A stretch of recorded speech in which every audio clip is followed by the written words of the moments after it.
चलिए बच्चों, क्लास 10 का भारतीय खंड का जो मैथ है अभी त्रिकोणमितीय अनुपात में है। प्रश्नावली 1 मैंने पिछले वीडियो में क्वेश्चन नंबर 3 का हल कर दिया था।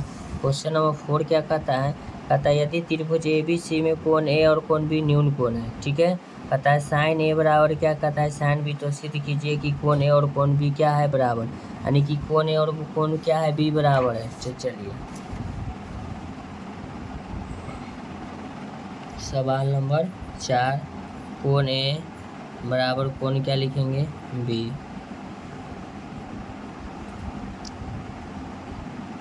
चलिए इसका हम नाम दे देते हैं कोण A और कोण क्या है आपका B, दोनों बराबर है। इसका नाम हम क्या लिख देंगे C। अब सवाल में कहता है हमको सिद्ध करना है कि साइन A बराबर साइन B भी है, ठीक है।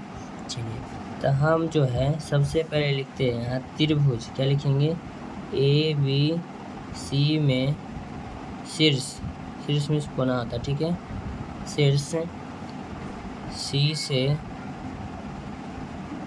भुजा AB पर लंब डाला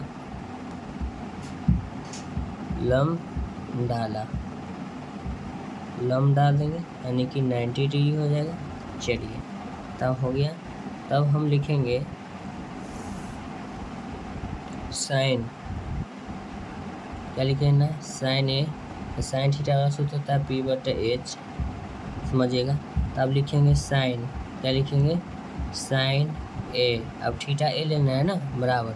अब यहाँ जो है हम इसको D बिंदु देते हैं। तो साइन थीटा का सूत्र होता है P/H। तो थीटा के सामने वाला भुजा आपका क्या होगा लंब, तो लंब आपका क्या हो जाएगा DC लिखिए या CD लिखिए। तब लिखेंगे CD। चलिए H जो होता है कर्ण, तो कर्ण आपका ये हो जाएगा AC। सबसे बड़ी भुजा कर्ण कहलाता है, तो कर्ण आपका हो जाएगा AC। यहाँ लिखेंगे CD/AC। अब उसके बाद है साइन B में जाना है, साइन B। तो साइन थीटा का सूत्र होता है P/H, फिर लिखेंगे साइन B। तब देखिएगा थीटा क्या आप ले रहे हैं B, तो थीटा के सामने वाला भुजा लंब, यानी कि P की हमको जरूरत है। तो P आपका फिर हो जाएगा DC लिखिए या CD लिखिए CD बटा में H, यानी कि H यानी कि कर्ण। तो इसमें जो कर्ण होगा क्या हो जाएगा बड़ा भुजा, इसमें क्या है BC है, तो यहाँ हम लिख देते हैं BC, कोई दिक्कत नहीं है। चलिए अब लिखेंगे प्रश्न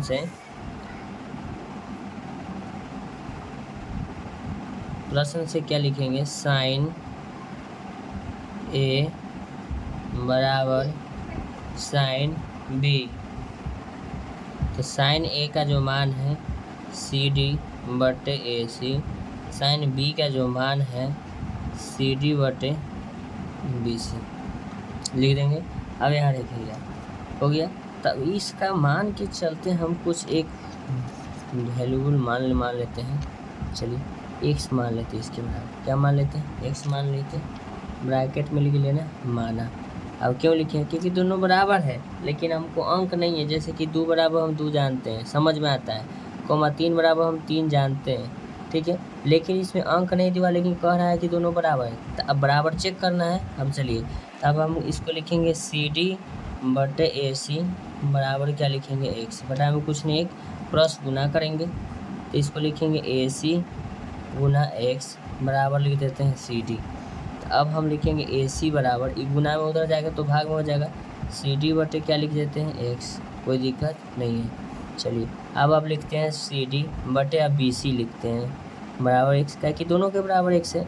तब इसमें हम बराबर में कुछ नहीं एक लिखेंगे, तो BC गुना x बराबर CD गुना लिख देंगे। अब यहाँ देखिएगा तो BC के ही मान हो गया। तब x जो है उधर जाके भाग में हो जाएगा, तब BC बराबर CD बाई क्या लिख देंगे x, कोई दिक्कत नहीं, लिख देंगे।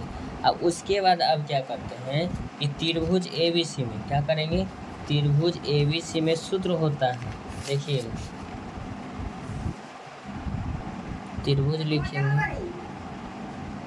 त्रिभुज लिखेंगे ADC। अब ADC दिखाते हैं कहाँ है आपका AD और ऊपर में क्या है आपका C, ADC हो गया। तब ADC में अब क्या होता है आप देखिएगा, तो ADC में गए त्रिभुज ADC में कर्ण बराबर सूत्र होगा। तो कर्ण जो होगा आपका C से आपका क्या हो जाएगा कर्ण। सबसे पहले CD बराबर लिखेंगे, CD सबसे पहले कर्ण आपका ए सी होता है, ध्यान दीजिएगा। तो ए सी इसमें कर्ण है, तो ए सी स्क्वायर बराबर सूत्र हो जाएगा ए डी के स्क्वायर प्लस डी सी के स्क्वायर होगा, ठीक है, डी सी का स्क्वायर हो जाएगा। तो अब इसमें हम लिखना चाहेंगे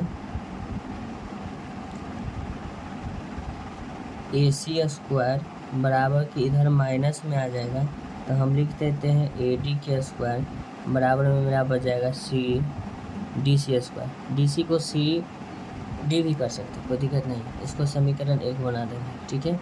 अब लिखेंगे फिर, अब लिखते हैं त्रिभुज, क्या कि इसमें 2 त्रिभुज बना है ना। अब त्रिभुज लिखते हैं सी बी और डी में। अब सी बी डी दिखाते हैं कहाँ आपका त्रिभुज है, सी बी डी। तो सी बी डी में कर्ण हुआ, या आपका आधार हुआ, या लंब हुआ, देखिएगा। तब वहाँ लिखेंगे तब समझ जाइएगा, ठीक है। चलिए पेज उड़ता है, पंखा चल रहा है। चलिए अब इसमें हम लिखेंगे कर्ण। इसमें जो कर्ण है आपका बी सी, क्या है आपका बी सी स्क्वायर बराबर सूत्र हो जाएगा डी सी के स्क्वायर रख सकते हैं प्लस में बी डी के स्क्वायर, ठीक है। तब आपको क्या करना है, इसमें जो निकालना है, चलिए सबसे पहले आपको घटाना होगा बड़ा यानी कि कर्ण।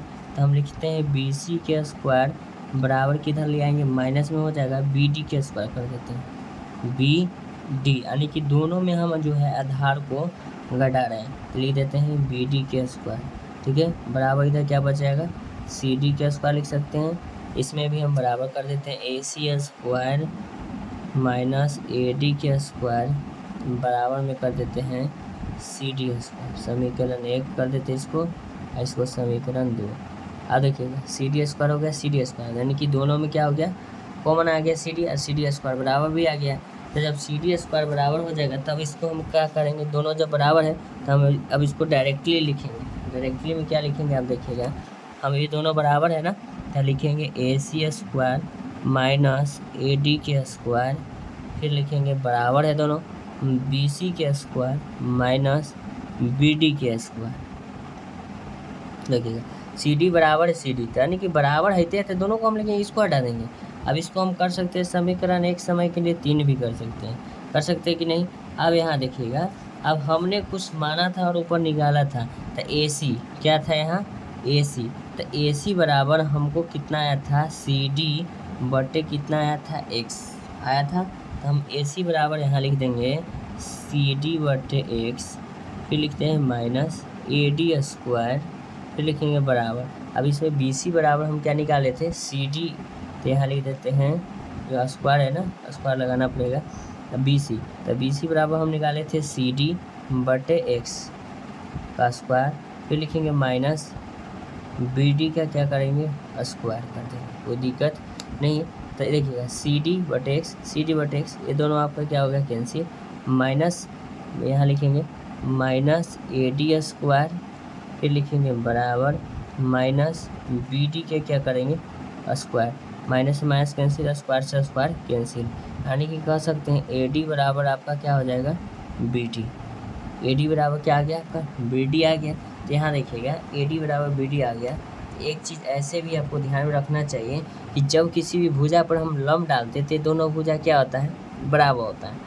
अब दोनों भुजा कैसे बराबर वो आप आपको बता दिए हैं, नीचे भी आपको हम ला करके बताएं कि ये कैसे आपका संभव होता है। हो गया, यानी कि ए डी बराबर क्या हो गया, बी डी, यानी कि भुजा बराबर हो गया। अब चलिए ये समीकरण 3 लिखे थे उसको हम फिर लिखेंगे A C square minus A D के स्क्वायर, फिर लिखते हैं C B square minus B D के स्क्वायर लिखेंगे, ठीक है। तब ए सी, ठीक है, हम लिखते हैं ए C square minus A D के स्क्वायर लिखेंगे बराबर सी बी के स्क्वायर लिखेंगे माइनस बी डी, क्या है, बी डी स्क्वायर। तो बी डी बराबर अभी हम क्या लाए हैं, अभी हम आपको दिखाते हैं कि बी डी बराबर क्या लाए। देखिए बी डी बराबर हम क्या लाए हैं, ए डी लाए हैं ना, तो वहाँ रखेंगे, देखिएगा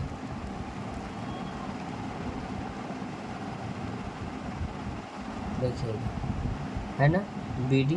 तो बी डी के बराबर हम देखिएगा क्या रखेंगे, बी डी बराबर ए डी लिख सकते हैं ना, क्या लिखेंगे, बी डी बराबर हम ए डी लिख सकते हैं या नहीं। तो बी डी बराबर ए डी के हम स्क्वायर लिख देंगे, देखिएगा अब इसमें ए डी स्क्वायर क्या हो गया, कैंसिल। तो लिखेंगे ए सी स्क्वायर, फिर लिखेंगे बराबर सी बी स्क्वायर लिखेंगे, स्क्वायर से भी स्क्वायर काट देंगे, तब ए सी बराबर आपका क्या हो जाएगा, बी सी भी लिख सकते हैं या सी बी भी लिख सकते हैं, कोई दिक्कत नहीं है। तो हम जानते हैं लिखना, चूँकि किसी त्रिभुज का दो भुजा बराबर हो, किसी त्रिभुज का दो भुजा बराबर हो तो उसे हम समद्विबाहु त्रिभुज कहते हैं।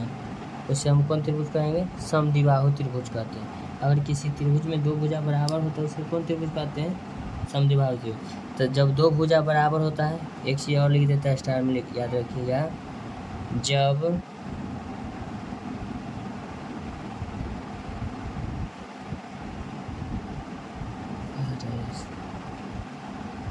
लिखिएगा, जब भुजा बराबर हो तो कोण भी बराबर होता है, कोण भी बराबर होता है। ये सब त्रिभुज का शर्त है, नियम है, पढ़िएगा तब एडवांस में, ठीक है। तो ऐसा ही वीडियो का कंटेंट पाने के लिए अपने चैनल को लाइक कर सकते हैं, को सब्सक्राइब कर सकते हैं। थैंक यू सो मच, मिलते हैं आपसे नेक्स्ट वीडियो में। मेरे वीडियो पर समय देने के लिए धन्यवाद। आपका दिन शुभ हो।